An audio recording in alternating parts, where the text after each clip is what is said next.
Baik, selamat pagi untuk kita semua. Perkenalkan, nama lengkap saya Angelina Christine Babu, biasa dipanggil Angel, NPM 31210056, semester 4B.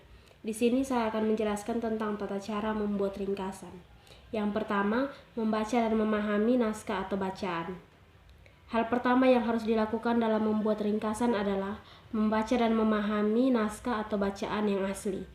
Sebelum memulai membuat ringkasan, Anda harus membaca 1 hingga 2 kali atau bahkan berkali-kali sehingga Anda dapat memahami pesan dan isi naskah tersebut secara menyeluruh.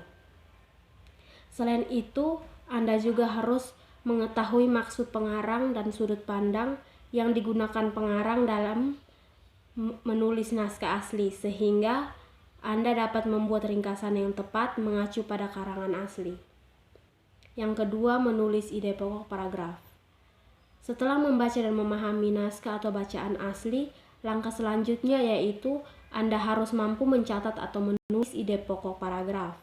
Hal ini bertujuan untuk mempertegas maksud dari penulis asli dalam karangannya.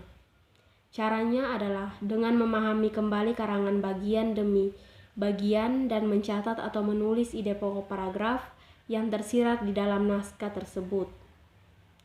Tujuan dilakukannya pencatatan agar penulisan ide pokok paragraf adalah untuk mengamati agar Anda lebih mudah dalam meneliti kembali apakah ide pokok yang dicatat tersebut penting atau tidak. Selain itu, menulis ide pokok juga menjadi dasar bagi pengolahan selanjutnya yang mana tujuannya agar tidak ada ikatan teks asli penulis. Yang ketiga, menulis ulang dengan kalimat sendiri. Langkah selanjutnya adalah menulis ulang karangan dengan menggunakan kalimat sendiri atau yang sering disebut dengan reproduksi.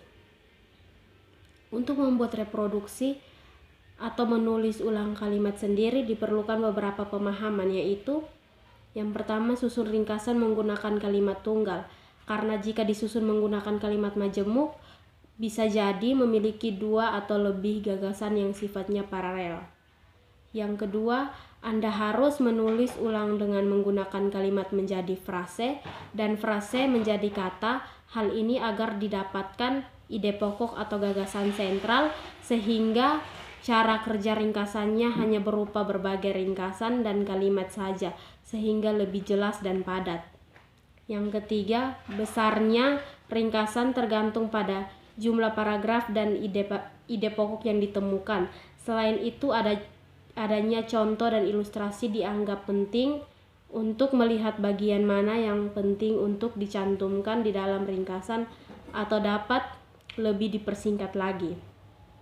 Yang keempat, Anda bisa membuang berbagai keterangan atau kata sifat yang ada, meskipun ada kata sifat atau keterangan yang mempertahankan gagasan umum yang bersifat di dalam rangkaian karangan atau rangkaian kata yang terdapat di dalam naskah. Yang terakhir, Anda dapat mempertahankan semua ide pokok di dalam naskah, namun perlu kembali dirumuskan agar penulisan kalimat dan paragrafnya lebih ringkas, padat, dan jelas. Yang keempat, ringkas dan kalimat efektif.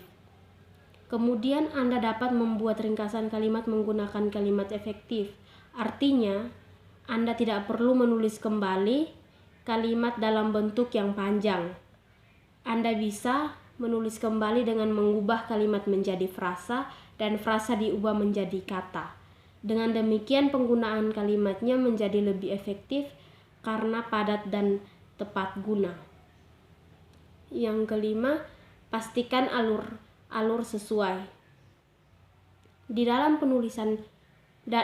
menulis ringkasan, Anda juga harus memastikan setiap kalimat atau paragraf yang Anda tulis sesuai atau urut dengan urutan alur yang ditulis pada karangan asli. Artinya, meskipun memotong beberapa bagian dan memotong beberapa makna yang tidak begitu penting, alur yang ditulis di dalam ringkasan dan di dalam karangan harus asli dan sama.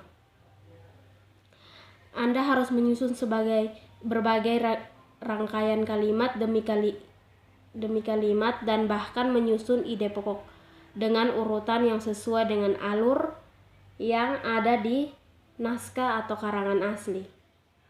Yang keenam, membaca ulang ringkasan.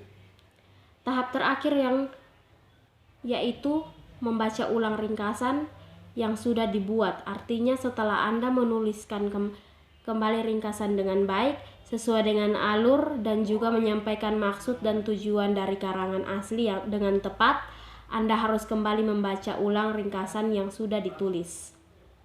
Hal ini harus dilakukan dengan cermat dan teliti. Tujuan membaca ulang ringkasan adalah agar Anda mengetahui bahwa ringkasan yang sudah dibuat tepat, sesuai dengan kaidah kebahasaan dan tidak ada kesalahan dalam bentuk apapun, sehingga harus dibaca ulang dengan cermat dan sangat teliti. Anda harus memperhatikan beberapa hal dalam membaca ulang ringkasan, yaitu mulai dari meneliti kembali ejaan penulisan, meneliti bagaimana tanda baca yang digunakan, bagaimana urutan ide pokok, apakah sudah sesuai dengan karangan asli atau ada yang terlewati, adakah tulisan yang salah ketik atau lain dan sebagainya. Semua aspek penulisan di dalam ringkasan harus benar-benar diteliti dengan tujuan agar ringkasan yang Anda tulis sudah baik, tepat, dan menyampaikan semua informasi sesuai dengan karangan aslinya. Sekian dari saya, terima kasih.